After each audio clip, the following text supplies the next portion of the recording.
Good day, I'm Maile Madziba. Welcome back to our channel. We continue with our CIR 211 and today we're looking at example 3.6.2. This is actually an example from the CIR 211 study guide. It says a hot air stream is used to heat cold air in a heat exchanger as follows. You could see the diagram there. So it's basically the cold air coming in at 20 degrees and it has a final temperature as it leaves the heat exchanger. And we have air, we have like this, the cold air, we have the hot air coming in at 600 degrees Celsius and leaving at 200 degrees Celsius. So they say, what will the temperature of the heated air be if the flow of hot air is 50% the flow of cold air? That is number one. And they go further to say, assume equal Cp for hot and cold air. And then they also say, assume Cp is constant over the temperature range. Well, Cp being constant, we can actually check the previous example 3.5.1 that I also did and uploaded.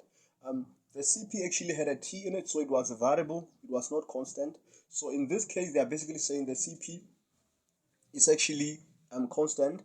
And another important thing we need to understand that is when the Cp is constant, there's no need for integration. Last time in the first in the example before this one, which is example 3.5.1, we had two Cp equations, one from Himmelblau and one from Perry's Handbook for Chemical Engineers, and both Cp had T as a variable. That's why we needed to integrate. But in this case, when they say Cp is constant over the temperature range, then we don't really need to integrate. What we just need to do is to multiply by the change in temperature. So with that said, let's choose a basis, and a simple basis will be 1 kilomole of the cold air, 1 kilomole of the cold air, right? And therefore, well, if we have 1 kilomole of the cold air and we are told that hot air is actually 50%, the flow of hot air is 50% the flow of cold air, then we know that number of moles of, let me say cold air, number of moles of hot air is equals to 0.5 multiplied by 1 kilomole. Right, okay, let's say kilomole per second.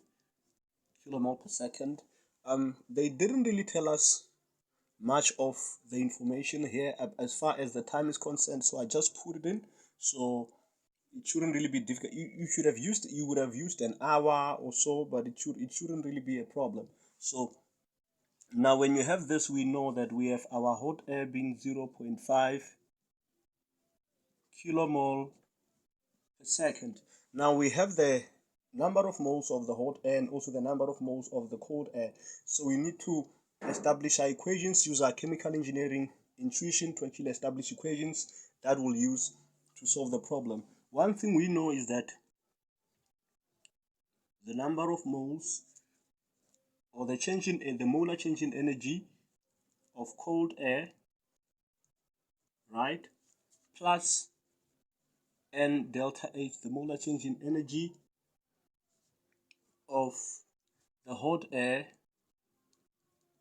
it's actually equals to 0. This is basically saying that all the energy that has been lost by the hot air, it's equals to exactly the same energy that has been gained by the cold air.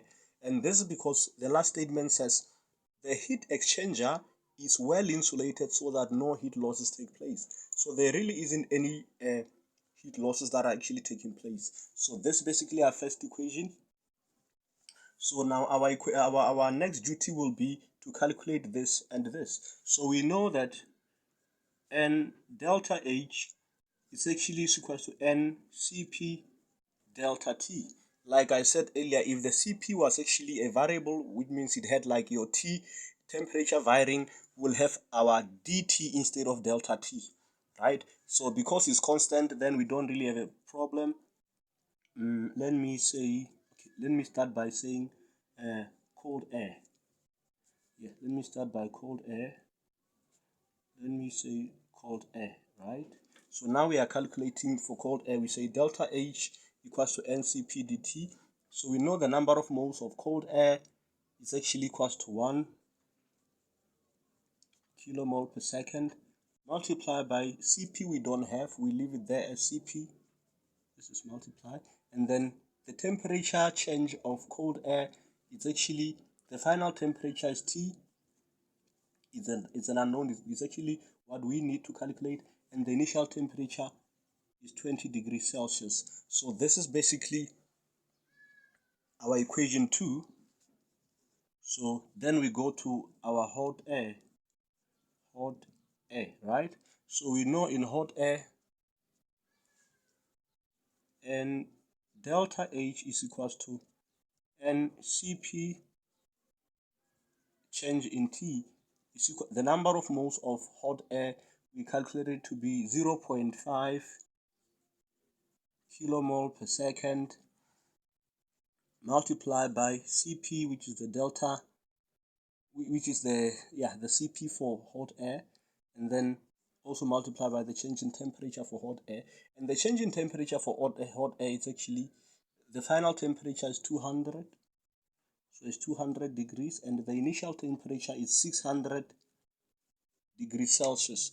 And you can actually simplify further to say, you can just say 0.5 kilomole per second multiplied by Cp multiplied by minus 400 degrees Celsius. So this is basically our equation 3.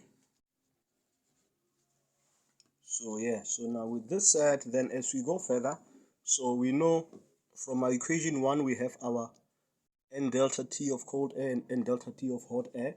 So what we can actually, get to do now, we can just make sure that we substitute, okay, let me say, substitute 2 and 3 in 1. So we actually are substituting 2 and 3 in 1, and therefore this is actually our 1. So our N delta H of cold air is this one. So we're gonna have 1 kilomole per second multiplied by Cp